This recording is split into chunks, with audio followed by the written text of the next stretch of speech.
And I think that we do kind of get, especially as women and little girls, we get cultured that you got to be popular, you got to have all these friends. But I think if you have just a few friends in this lifetime that you've carried, you know, the duration, that's so much more meaningful. Oh my gosh. And it's easier to be vulnerable. It's never meant more in my life than right now.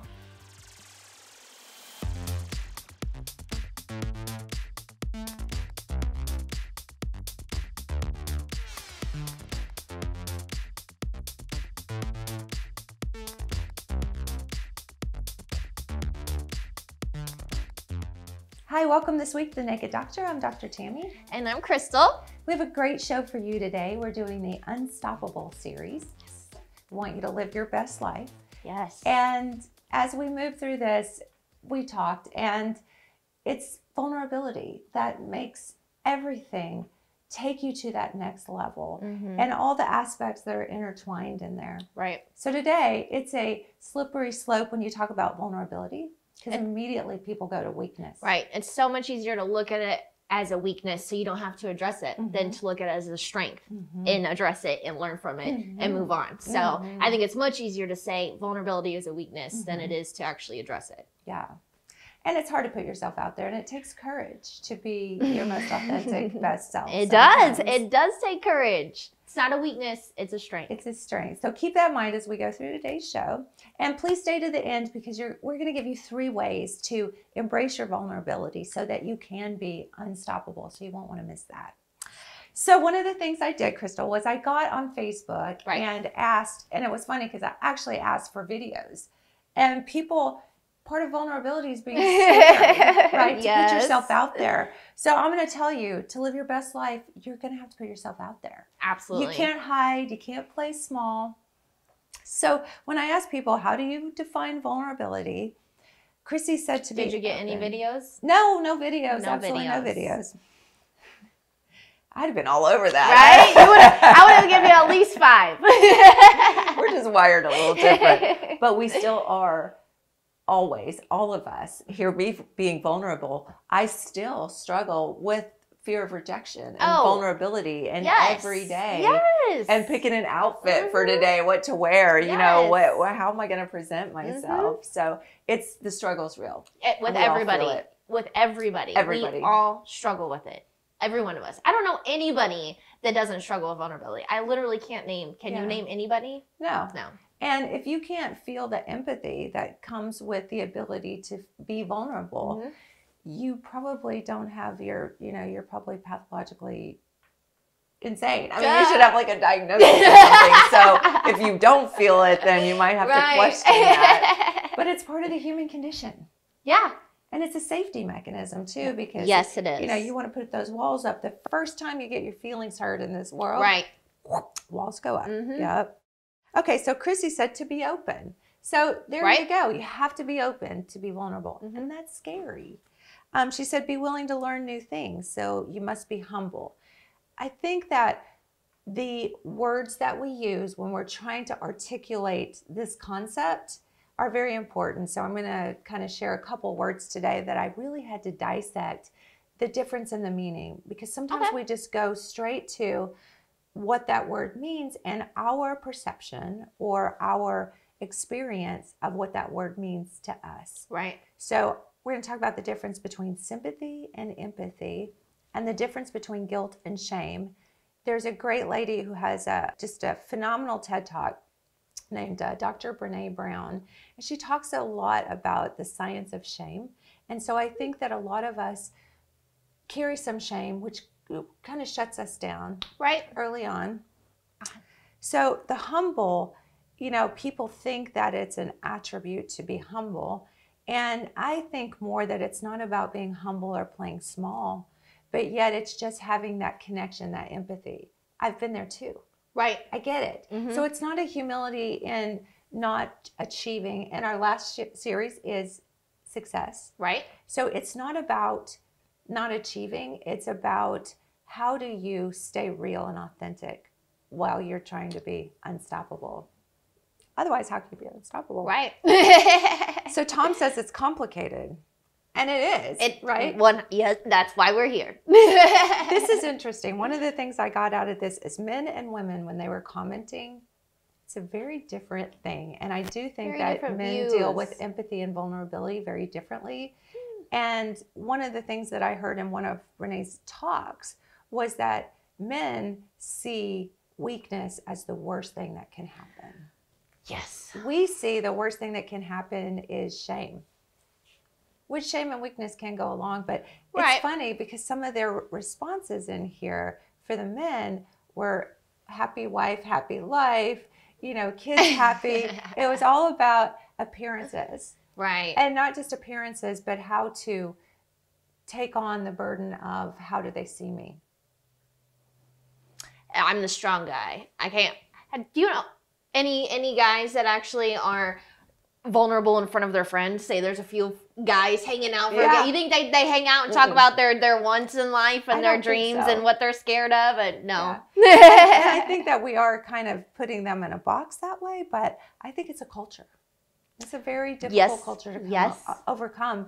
And then they come to us and we want them to be vulnerable, but we kind of don't, because we want them to be strong. So it is this split. Actually, don't come cry. Don't come over here crying. Yeah, right? Suck it up. Yes. So we're going to go through a few more of these when we come back. We're going to take a little break. Just some great stuff here. We're going to talk about that. We're going to talk more about how it's a strength and not a weakness. We'll be right back.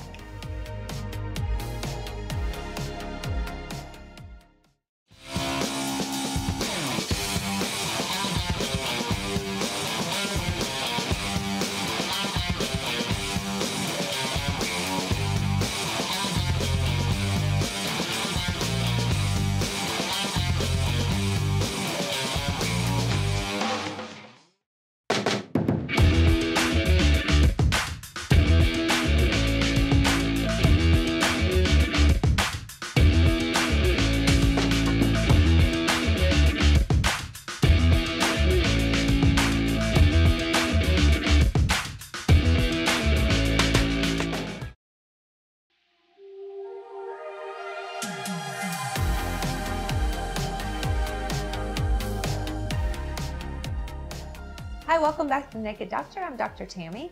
And I'm Crystal. We have a great show. Today we are talking about vulnerability. Yes, ma'am. It's a slippery slope. It's a tough topic. And we were just talking about the difference before we went to break between how men and women see vulnerability. Right. And being two women here, we can't really speak for the men. But when I went through the comments, I asked people, what do you think vulnerability is?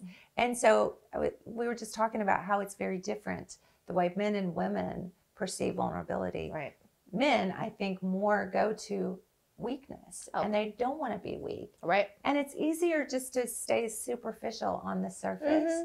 Women, and I'm the same. I do it all the time. I want them to be strong. But we as women, we can be more vulnerable by that relationship and that authenticity and just being real. And it just comes with trust and time. And what has to happen is that trust, those walls have to come down so that you feel comfortable saying, me too. Right. Because that's where empathy comes from. Sympathy, we're talking about the difference between words and articulating. Sympathy is when you go, oh, you poor thing. Oh, sorry for you. Empathy is when you try to draw an experience and not one-up them. Not say, well, you should know how my life is, but yet say, I think I kind of know how you feel. I've kind of been there. It wasn't exactly the same thing, but I've had that happen close, something close to that, and it really sucked. The deal with vulnerability is you have to be vulnerable to process and release things, but you also have to be vulnerable to accept compassion and empathy to heal. You know what I mean? So it's a two-way street. Not only can you release and heal being vulnerable, but to be able to accept that from someone else, to be able to accept the person sitting next to you just to be there with you, just to help you through it. You have to be vulnerable enough to accept that, to let it help you. Be vulnerable, let it heal, let it, let yourself go through that and then let it go. Don't stay there. We're not saying stay there. Sometimes that self-vulnerability is to say, I'm not alone. And that's what somebody that's your friend, what would you say to your friend? Don't beat yourself up, but just realize that, just recently I had a friend who was going through his teenage daughters were kind of, a little distant and having some issues. And I said, all teenage girls go through that. Right. I said, I had another friend who said her daughter was like, she hates me. I'm like, if your daughter hates you half as much as I hated my mom when I was 16 with all those hormones. And you also, there's this process that you want to disconnect a little bit. My brother and I were talking the other day about sometimes when you remove the installer on a program, when you install a software program and they'll say, do you want to remove the installer? Sometimes you got to remove that installer. But, just to kind of realize that all parents go through that. I'm being uninstalled. That sucks. Just to have that vulnerability to say, I understand. Right. Connections, everything. Relationships, everything. And if you can just go to that place where you release judgment and you don't take things personal, it's a game changer. But it is hard not to take things personal. Right. And I think one of the reasons that we lose empathy versus everybody can use sympathy. Oh, you poor thing. Yeah. But the reason we lose empathy is because we're constantly judging. So I think the most powerful thing is when you release judgment is to just say, hey, maybe I could put myself in those other people's shoes. Because it's not about what you think or what they should or shouldn't have done from their perspective and their life. Right. If you can look at them, I always say, if you can look at them as a little kid, and maybe what they went through, and just look at their reactivity. That's a fantastic idea. Angry, look at that's a 5-year-old little boy. It is. And he's just processing his feelings. And that's where you go back to your emotional age when you're feeling your feelings that way and you're going into judgment. So just see your hubby when he's upset as a scared little boy. Kid. I'll be like, just come give me a hug. Come here. And there's your empathy and there's your connection and relationship. That's great. All right, they're saying it's time for a break. We're going to take a little break and we'll be right back with Meet the Doctor.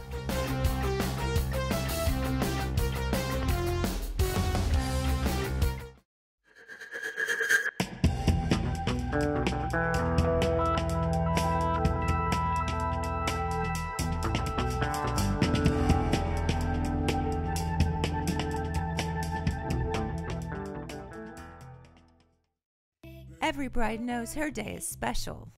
Every bride, at some point, feels the stress of fitting in that dress. CarbMelt helps block carbs from being broken down into sugar and stored as fat. CarbMelt melts the stress of fitting in that dress.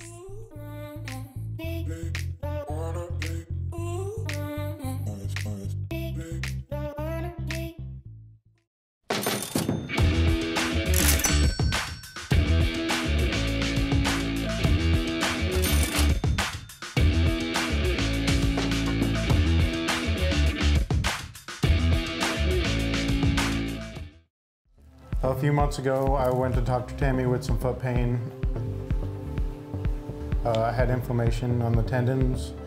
She recommended PRP. And we tried it. A week later, I had no pain. Till now, I've had no residual pain. I think it worked very well. At Christmas time, I went in and I saw her and we did a stem cell PRP and in my hip and my shoulder, and it was like a week later, it was, I felt so good. I wasn't able to sleep with my arm up or anything because it hurt so bad to put my hand behind my arm, and the joint pain is all gone in both areas. After using Dr. Tammy's services, I've been extremely pleased. I have nothing but good things to say about her, and I will continue using her in the future.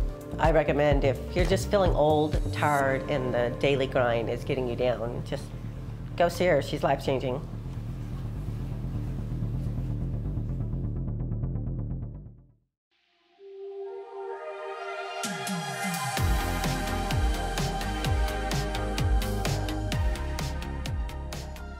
Hi, welcome back to The Naked Doctor. I'm Dr. Tammy. And I'm Crystal.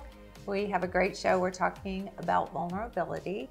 And just to pick up where we kind of left off is that we talked about it being a strength and not a weakness. Yes.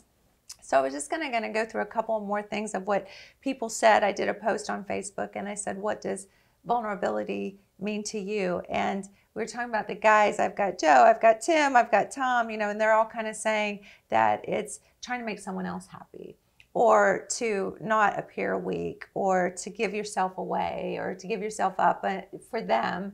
And I don't think it's about sacrifice. I think vulnerability is about empathy and connection. Right. So I think they just, it's just always perceived as being bad, and it's not. It's, you know, you're vulnerable to a disease, or how about you're vulnerable to change? Oh yeah, that's how about that? You know what I mean? I mean, you have to be vulnerable. You cannot connect. You cannot make connections in your life without being vulnerable. You have to be, or nothing's authentic. Yeah. You know what I mean? If authenticity, that's the name of the game. Why try to connect with somebody if I'm not going to be my authentic self? Why am I doing that? Why would I do that? Yeah. You know, so being vulnerable immediately lets them know who you really are. This is who I really am, because I am authentic. And if you're getting any of the time of my life, you're going to know the authentic me. And life is short. And I think that we do kind of get, especially as women and little girls, we get cultured that you got to be popular, you got to have all these friends. But I think if you have just a few friends in this lifetime that you've carried, you know, the duration, that's so much more meaningful. Oh my gosh. And it's easier to be vulnerable. Never meant more in my life than right now, you know, to just have that tight group of friends. It's never been more. It's not about being popular. It is not. It's about having real people in your life that really know you, you know, that really care for you. It's what it's all about. Speaking about being vulnerable, when I was a kid, I felt like, I don't know that that's the way people perceive me, but I felt like, especially when you go through that awkward hormonal teenage stage, that nobody liked me. And I just stayed to myself, and I was not vulnerable with anybody because I was scared, and I was afraid of rejection, and I was afraid of, if I put myself out there, you know, what will that mean? So there's no way you can have relationship and connection. And you can't really do it with a lot of people because, again, you have to feel safe. You have to have that trust to really be open. Right. And I think one of the things that we carry, and I think shame is a form of control, and it's a very powerful form of control. And I think that narrative gets started very early on, especially with women, because it can prevent the sexual promiscuity and things that come with, you know, the consequences of that. And so if we can use shame to make you feel bad about the way you dress or the way you look or who you interact with, it's very powerful. And I think the narrative of shame versus guilt, again, articulating those words, is that guilt is, I did something bad. And shame is, I am bad. Right. And when you carry that I am bad, when you carry guilt, you can say, I'm sorry, I didn't mean to hurt your feelings, or I didn't mean to do that. And then shame is just, I am bad. And there's no vulnerability when you bathe yourself in shame. And there's no healing from it either. I mean, when no one's your worst enemy than yourself. Oh yeah, you beat yourself. Yeah, I mean, that person in between your ears is the meanest person in your life. You know what I mean? But I mean, being vulnerable about that kind of stuff, shame, especially with me in the fitness industry, you know, I'm actually running a thing right now called a Fitbet, and people need to post their weight online for other people to see. And that's extremely vulnerable. Nobody wants to do that. They want to do it after they've lost the weight. Yes. And these people's faces aren't even in the picture. It's just their feet on the scale. But that is so hard for some people. And it's insane to me that when I started this, my Google Photos 4 years ago was my feet on a scale when I first entered a Fitbet. And my weight was matching everybody else's weight. Wow. And I remember how they felt in the shame of posting that. And I just want to be like, there's nothing shameful about it. You're wanting to change. You're being vulnerable right now. You're stepping out. You're making change. It's happening. You know what I mean? But it's so hard for them to put that picture because for them it's shameful. I'm overweight. You did something wrong. You ate bad, or you didn't take care of yourself. Now everybody knows. You know, in pictures I can hide it. In pictures I can wear sweaters, I can edit, I can have filters. But you're wanting me to put the actual number I weigh online? People are really going to know what I've done. You know what if I I don't succeed? Now you're in a whole different box that's going to create this cycle of even more shame. Yep. So I want to share a few things that when you think about how to overcome, because we promised to share 3 ways that you can embrace your vulnerability and be unstoppable, because I can tell you that it's going to be impossible to be unstoppable if you can't embrace your vulnerability. Yes, it is impossible. It will be impossible. It will be.